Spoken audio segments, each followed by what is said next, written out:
કેમ રમાય છે? એક જન્મ મૃત્યુનો ચક્ર, સાયકલ ઓફ લાઈફ. વચ્ચે જે દીવો અથવામાં અંબાની પ્રતિમા રાખવામાં આવે છે, એ ઉર્જા અને શક્તિનું કેન્દ્ર છે. ત્યારે ત્યાં કોઈ મોટું નાનું, ધનિક ગરીબ નથી રહેતું. ગોળનો કોઈ આરંભ નથી અને કોઈ અંત નથી. એ અનંત શક્તિ અને ભક્તિનું પ્રતીક છે. એટલે ગરબા હંમેશા ગોળ ઘેરામાં જ રમાય છે, જેથી આપણે દેવી શક્તિને કેન્દ્રમાં રાખીને જીવનના ચક્ર અને અનંત ઉર્જાનો અનુભવ કરી શકીએ.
ગરબામાં ઘડો કેમ મૂકવામાં આવે છે?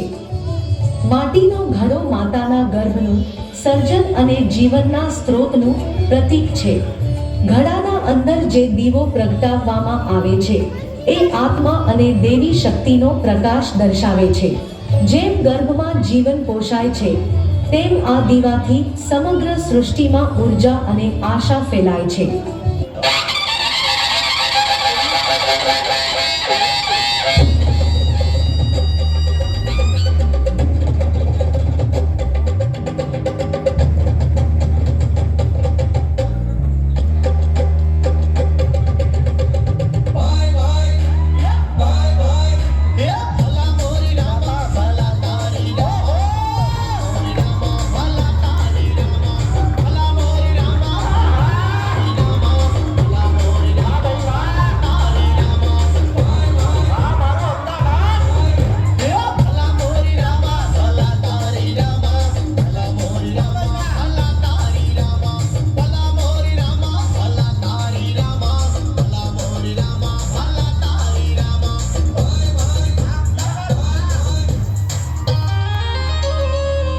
ગરબા અને ટિપ્પણીનો ઇતિહાસ.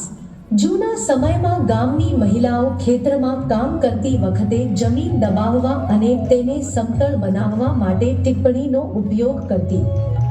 લાંબી લાકડી અને તેના નીચે લગાડેલી લોખંડની પ્લેટથી જ્યારે તેઓ જમીન પર થાપ મારતી, ત્યારે ખેતર વધુ મજબૂત અને ઉપજાઉ બનતું. ધીમે ધીમે લોકગીત અને નૃત્યમાં પરિવર્તિત થઈ ગઈ. ખેતરની ધરતી પર વાગતી એ જ ટિપ્પણી આજે ગરબા અને લોકનૃત્યની ઓળખ બની ગઈ છે.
કેમ રમવામાં આવે છે? દાંડિયાની લાકડીઓમાં દુર્ગાના શસ્ત્ર ત્રિશૂળનું પ્રતીક માનવામાં આવે છે. દરેક થાપ સાથે આપણે માં શક્તિને પ્રણામ કરીએ છીએ. દાંડિયા રંગોમાં દુર્ગા અને મહિષાસુરની લડાઈની યાદ અપાવે છે. દરેક વાર સારા પર ખરાબીની વિજયનું પ્રતીક છે. ગરબાનું મૂળ સાર, ગરબા માત્ર નૃત્ય નથી, એ માં અંબાની આરાધના છે. દરેક તાળી, દરેક ચક્ર, દરેક થાપમાં શક્તિને પ્રણામ કરવાનો ભાવ ધરાવે છે. ગરબાની સુંદરતા એની સાદગી અને એકતામાં છે, સ્પર્ધા કે દેખાવમાં નથી. બાળકો અને નવી પેઢીને ગરબાનો સાચો ઇતિહાસ અને મહત્વ સમજાવવું.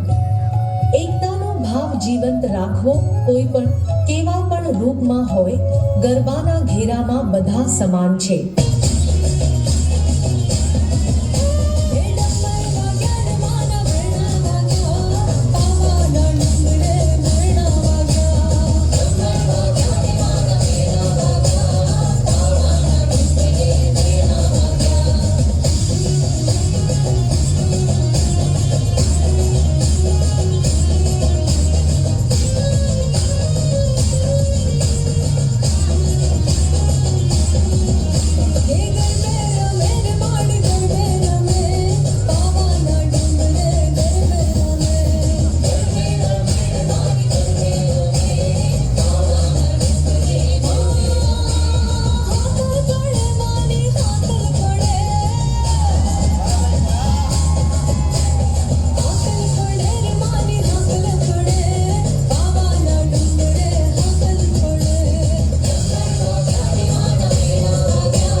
અભિવાદન હજો, અભિનંદન હજો.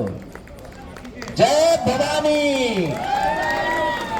આ ગરબાના